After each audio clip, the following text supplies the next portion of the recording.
Hello everyone. Next topic discuss करते हैं group and ring का कैरेक्टरिस्टिक ऑफ रिंग। आपने ये सब पहले ग्रुप में भी पढ़ा होगा। यहाँ पे हम रिंग के लिए कर रहे हैं कैरेक्टरिस्टिक ऑफ रिंग। आर हमारे पास कोई भी रिंग है विद एडिटिव आइडेंटिटी 0, तो वहाँ पे कोई पॉजिटिव इंटीजर एन एग्जिस्ट करेगा इस तरह से कि अगर हम ए एन कर दें वो 0 देगा, या फिर एन ए कर दें वो 0 देगा। इसका मतलब क्या है? इसका सारा जो डेफिनेशन है जो सारी की सारी वो सिर्फ इसी पार्ट पे डिपेंड करिए कि या तो ए एन कर दो या एन ए कर दो। यानी कि जो एलिमेंट ए है उसको रिंग का एलिमेंट है ए, पीछे देखो लिखा हो for all A belongs to, कि जो रिंग का एलिमेंट है अगर हम उसको एन टाइम ऑपरेट्स करें तो वो हमें एडिटिव आइडेंटिटी प्रोवाइड करे। ठीक है, इस तरह से n a equal to 0 means कि a star up to a n times. ठीक है, यानी कि इस ए को ऑपरेट करेंगे एन टाइम्स। ठीक है, और अगर ये हमें 0 दे देता है यानी कि एडिटिव आइडेंटिटी दे देता है एन टाइम ऑपरेट करने पे, तो ये हमारे पास, और ये स्टार क्या है हमारा बाइनरी ऑपरेशन है जो वहाँ पे रिंग पे चल रहा होगा। ठीक है, तो अगर ऐसा हमें पॉजिटिव इंटीजर एन मिल जाए तो इस तरह का जो स्मॉलेस्ट एन होगा वो कैरेक्टरिस्टिक ऑफ रिंग होगा। ठीक है, और इन्होंने कहा कि अगर इस तरह का कोई पॉजिटिव इंटीजर एग्जिस्ट नहीं कर रहा है तो जो कैरेक्टरिस्टिक है वो 0 होगी या इनफाइनाइट होगी। ठीक है, for example ring of rational, तो आप रैशनल उठाओ, उनको कितने भी टाइम ऑपरेट कर लो। ठीक है, कितने भी टाइम ऑपरेट कर लो आप 0 नहीं ला सकते। ठीक है, तो उनकी कैरेक्टरिस्टिक क्या होगी? 0 कह लो या इनफाइनाइट कह लो। ठीक है, तो इन्होंने यहाँ पे 0 लिखा है। अब यहाँ पे ये S6 में बात कर रहे हैं, अगर हम 1 को 6 टाइम ऑपरेट करें, यहाँ पे प्रोडक्ट की फॉर्म में लिखा है, ऑपरेट कर लो अंडर प्रोडक्ट। ठीक है, 1 + 1 + 1 6 टाइम। ठीक है, अंडर एडिशन अगर हम ऑपरेट करें, यहाँ पे इन्होंने n × a प्रोडक्ट की फॉर्म में लिख के दिखाया है इसको। अगर आप 1 + 1 + 1 भी करोगे तब भी यही बनना है, तो 6 टाइम करेंगे तो 0 आएगा। 2 को 6 टाइम ऐड करो 0 आएगा। यहाँ पे इन्होंने डायरेक्ट प्रोडक्ट की फॉर्म में दिखा दिया। ठीक है, और यहाँ पे Zn के लिए बताया कि ये जो Zn हमारे पास होता है जिसमें 0 से लेके n-1 तक एंट्रीज होती हैं, ये हमारे पास रिंग बनता है और कैरेक्टरिस्टिक जो है वो इसकी n होती है। अब इस पे बेस्ड थ्योरम करते हैं। Characteristic of a ring with unity identity is 0 और greater than 0 according as the identity element of the ring regarded as the member of additive group of the ring has the order 0 और greater than 0। यानी कि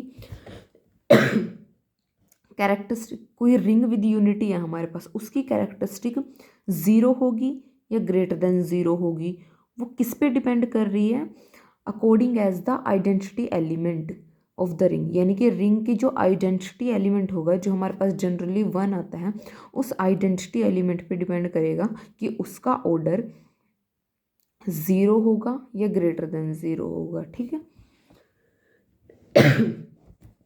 sorry, are हमारे पास कोई ring with identity है। ठीक है, जो 1 है, अगर 1 का ऑर्डर जा रहा है 0, ठीक है, यानी कि 0 कब जाएगा? जब इनफाइनाइट टाइम करने पे भी 0 नहीं मिल रहा है।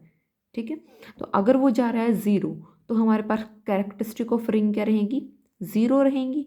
ठीक है, अगर इसका जा रहा है n जो कि नॉट इक्वल टू 0 है, तो ऑर्डर ऑफ 1 इज n, यानी कि उसको n टाइम ऑपरेट करने पे क्या आ रहा है? 0, यानी कि एक n टाइम सम करने पे आ रहा है 0। n टाइम अगर हम 1 का सम करेंगे तो उसको क्या लिख सकते हैं? n × 1 लिख सकते हैं। ठीक है, तो n × 1 क्या जा रहा है? 0। अब कोई भी हमने रिंग का एलिमेंट उठाया n × a उसको na फॉर्म का लिया। ठीक है, अब देखते हैं कि ये हमें क्या देता है, उसके बाद हम अपनी कैरेक्टरिस्टिक डिसाइड करेंगे। अब na को क्या लिख सकते हो? a + a n times. ठीक है, अगर a को n टाइम ऐड करेंगे तो वो na ही तो बनता है, तो यहाँ पे क्या बनेगा? na। अब इस a को किस तरह लिख सकते हो? 1 × a लिख सकते हो। सेकेंड वाले a को कैसे लिख सकते हो? 1 × a, लास्ट वाले को भी अप टू सोन 1 × a। अब इस सारे में से जो हमने 1 × a n टाइम्स लिखा है, a को कॉमन निकाल दो, अंदर क्या बचा? 1 + 1 + अप टू 1, वो भी कितने टाइम, n टाइम होगा क्योंकि n टाइम लेके चले हैं यहाँ पे, ठीक है। तो ये बनेगा n into 1 into a equal to 0, sorry n into a 1 into a, तो n इंटू 1 क्या था, 0 था, तो यानी कि ये क्या आया 0, तो n a क्या आया हमारे पास 0, तो यानी कि कैरेक्टरिस्टिक ऑफ रिंग क्या बनेगी, n बनेगी, ठीक है। तो यहाँ पे हमारे पास वो किस पे डिपेंड कर रहा है, यूनिटी पे, ठीक है। नेक्स्ट थ्योरम देखो, characteristic of an integral domain R is 0 or n greater than 0 according as the order of any non-zero element regarding as a member of additive group of R of order n, यानी कि जो अगर हम किसी integral domain R की characteristic check करें तो वो क्या होगी, order of any non zero element, ठीक है। ऑर्डर ऑफ किसके, नॉन ज़ीरो एलिमेंट के ऑर्डर के इक्वल जाएगी, वो क्या हो सकती है 0 और n, ठीक है। तो अगर हमारे पास ए, कोई भी हमने नॉन ज़ीरो एलिमेंट लिया रिंग का, ठीक है, अगर ऑर्डर ऑफ ए 0 है तो कैरेक्टरिस्टिक ऑफ रिंग भी 0 रहेगी।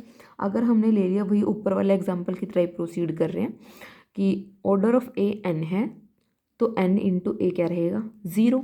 बी कोई दूसरा एलिमेंट लिया आर का, n a 0 है तो n a की बी के साथ प्रोडक्ट करे वो तब भी 0 रहेगा, ठीक है। अब n a को क्या लिख सकते हो, a plus a n times b, जैसा वहाँ 1 के लिए कर रहे थे ना सेम वैसे ही प्रोसीड कर रहे हैं यहाँ पे भी। तो अब यहाँ पे बी प्रोडक्ट में, अब इसको प्रोडक्ट कर दो, a b plus up to n time आएगा। अब ए को कॉमन निकाल दो तो यहाँ पे क्या बनेगा, a इंटू एन बी, ये बनेगा।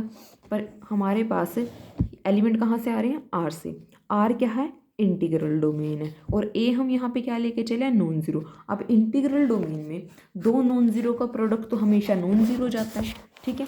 लेकिन यहाँ पे दो एलिमेंट का प्रोडक्ट 0 गया, लेकिन ए हमने पहले नॉन ज़ीरो लिया, तो इसका मतलब क्या 0 गया होगा, एन बी 0 गया होगा।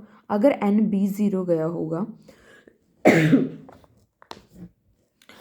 तो हमारे पास हम क्या लेके चले थे, it is given that order of a is n which give that n is the least positive integer such that n into a equal to 0, ठीक है। तो यहाँ से हमारे पास क्या है कि जो हमारे पास n है वो क्या रहेगा, लीस्ट पॉजिटिव इंटीजर रहेगा।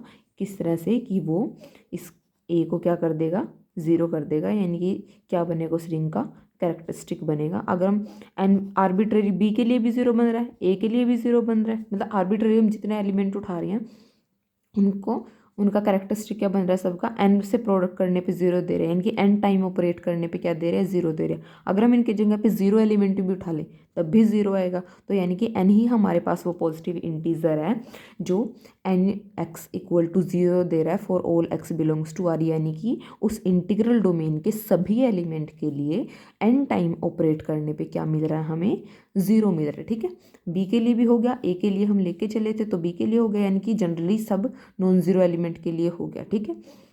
0 के लिए भी हो गया, तो यानी कि for all x belongs to r के लिए n क्या हो जाएगा, कैरेक्टरिस्टिक ऑफ r हो जाएगा, ठीक है। तो आगे वाली थ्योरम नेक्स्ट लेक्चर में डिस्कस करेंगे।